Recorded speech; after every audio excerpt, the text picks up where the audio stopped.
Good morning, I'm Corey Newton. If you saw my last video or the previous video, I guess in the case it would be, ran down the jihadist perspective and kind of what drove their will to fight for their ideology. And now, since we're close to 13, 14 years deep into a terrorist war with no end, since I've given you that, we're going to go ahead and have a reading from the book of the Marine Corps Small Wars Manual of 1940, followed by another reading from Marine Corps Doctrinal Publication number 1. And we're going to finish this thing off with a gospel from the book of Marine Corps Doctrinal Publication 2, 1-2. So let's dive right into this Marine Corps Small Wars Manual 1940. Section 1, General Characteristics. Small Wars Defined. Small Wars Defined. The term small war is often a vague name for any one of a great variety of military operations. As applied to the United States, small wars are operations undertaken under executive authority, wherein military forces combined with diplomatic pressure in the internal or external affairs of another state whose government is unstable, inadequate, or unsatisfactory for the preservation of life and of such interests as are determined by the foreign policy of our nation. As herein used, the term is understood in its most comprehensive sense, and all successive steps taken in the development of a small war and the varying degrees of force applied under various situations are presented. The assistance rendered in the affairs of another state may vary from a peaceful act, such as the assignment of an administrative assistant, which is certainly non-military and not placed under the classification of small wars, to the establishment of a complete military government supported by an active combat force. Between these extremes may be found an infinite number of forms of friendly assistance or intervention which it is almost impossible to classify under a limited number of individual types of operations. Small wars vary in degrees from simple demonstrative operations to military intervention in the fullest sense, short of war. They are not limited in their size and the extent of their theater of operations, nor in the cost of property, money, or lives. The essence of a small war is its purpose and the circumstances surrounding its inception and conduct. The character of either one or all of the opposing forces and the nature of the operations themselves. The ordinary expedition of the Marine Corps, which does not involve the major effort in regular war against a first-rate power, may be termed a small war. It is this type of routine foreign duty of the Marine Corps in which this manual is primarily interested.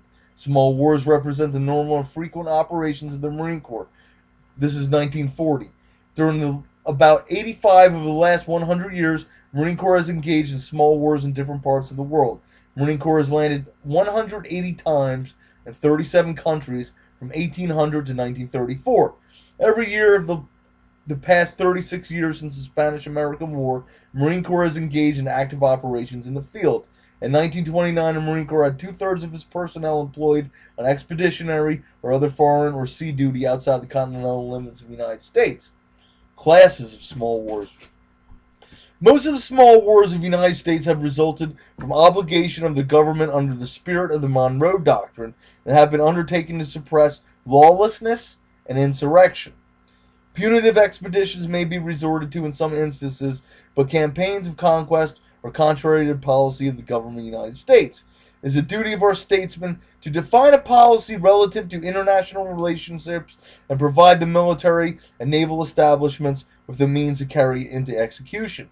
With this basis, the military and naval authorities may act intelligently in the preparation of their war plans in close cooperation with the statesmen.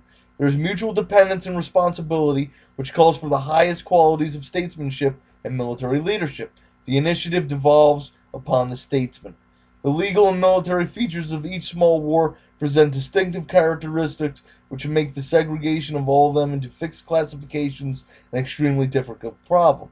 There are so many combinations of conditions that a simple classification of small wars is possible only when one is limited to specific features in his study, according to their legal aspects, their military or naval features, whether active combat was engaged or not, and many other considerations.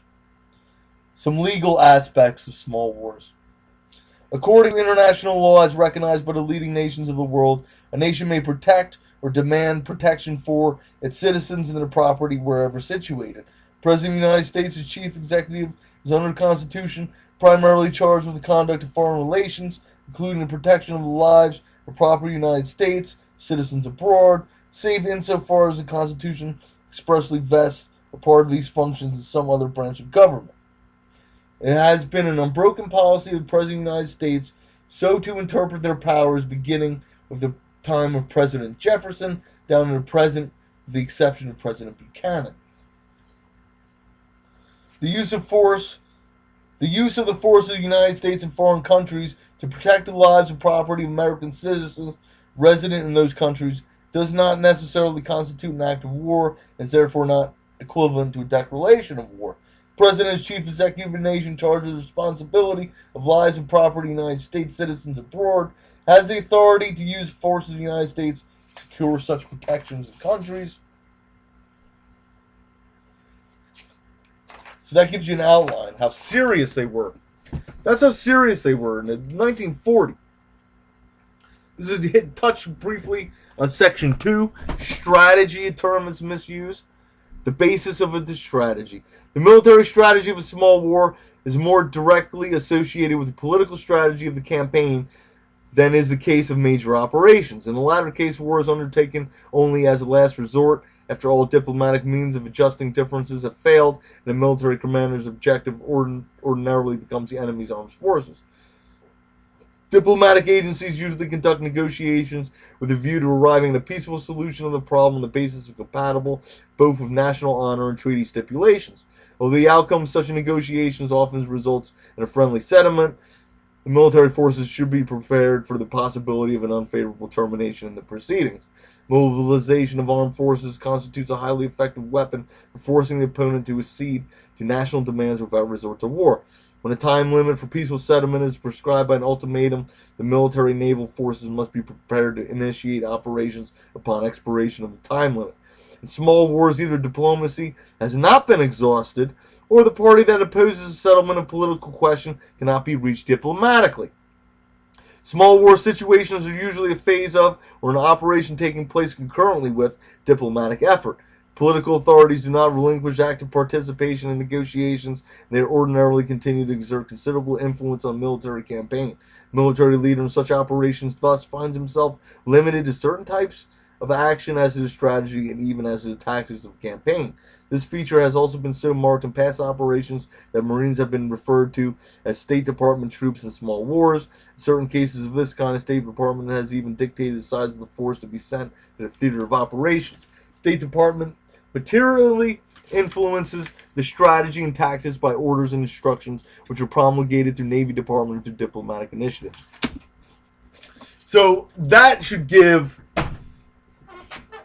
an interesting context for the type of things that are going on where your OODA loop, where things are moving so fluid and crisis is happening in the world. You need to observe, orient, decide, and act what to do. And that's part of why the Marine Corps is so awesome, because it's expeditionary. It's going to be off the ground in 6 hours, and through the small wars doctrine, they're ready to fight for the political objective, the military objective, restoring order, lawlessness, protecting property, doing everything.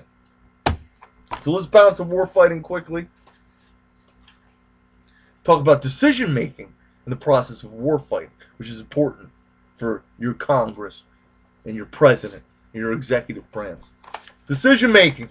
Decision making is essential to the conduct of war, since all actions are a result of decisions or of non-decisions. If we fail to make a decision out of lack of will, we have willingly surrendered the initiative to our foe. If we consequently postpone taking action for some reason, that is a decision. Thus, as a basis for action, any decision is generally better than no decision. Since war is a conflict between opposing wills, we cannot make decisions in a vacuum.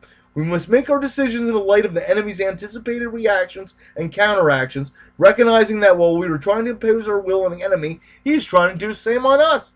Time is a critical factor in effective decision making, often the most important factor.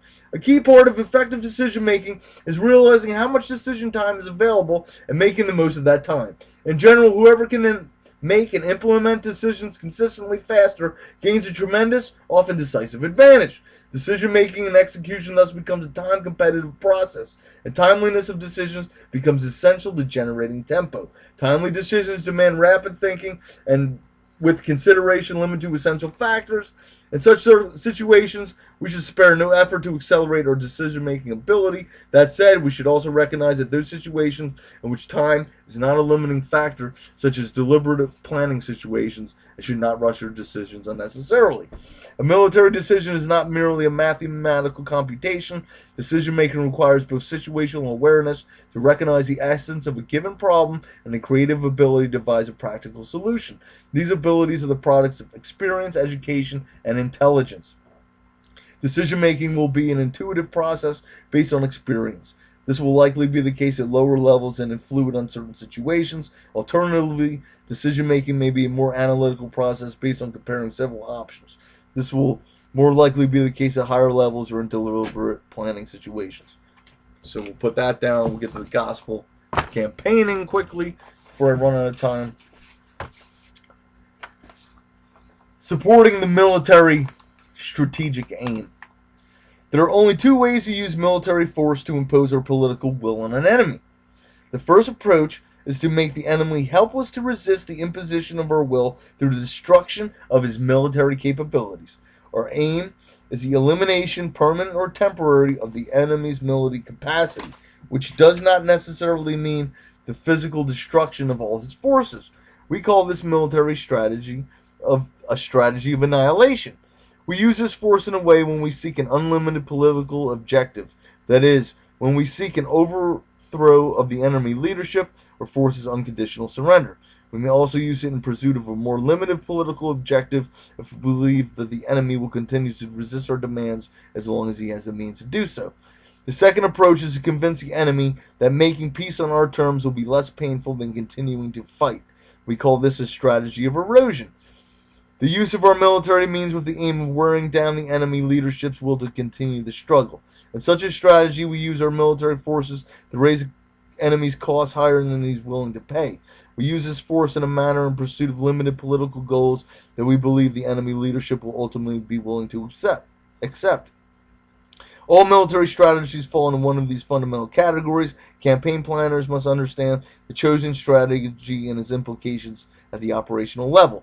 A failure to understand a basic strategic approach, annihilation or erosion, will prevent the development of a coherent campaign plan and may cause military and diplomatic leaders to work at cross purposes. So here's a little objective I put up the other day. This is very important. If I could.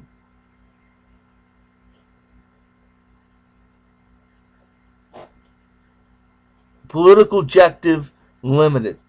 So from a limited political objective, you could wage erosion strategy or annihilation strategy. If it's unlimited, you're going straight to unlimited annihilation strategy. But there's combinations of the two. I really do not feel that the current administration, even the past administration, any administration, has really had a handle on waging a campaign of annihilation in a limited manner. I mean, this is why we have raids. This is the whole concept of a raid. You're going in for a limited time. Why does there even need to be an invasion? Like, oh, we're going to have a war. Everybody automatically thinks invasion. Why not blast a bunch of people in quick, or even blast them in, have them destroy everything, and then pull them out? Because you have this whole concept of centralization and consolidation. When you hit them hard, they disperse. So hit them hard, they disperse, allow them to reconsolidate, and then destroy them again. You do that enough time. There's a lot of other ways to do it, but do we really need to have invasions there anymore? Do we really need to have regime changes anymore? We can do this so fast and so quick that nobody will even understand what we're doing, and they cannot even respond to it. So these are ways to think outside of the box, and it's good to have that foundation from which you can work from. Have a great week.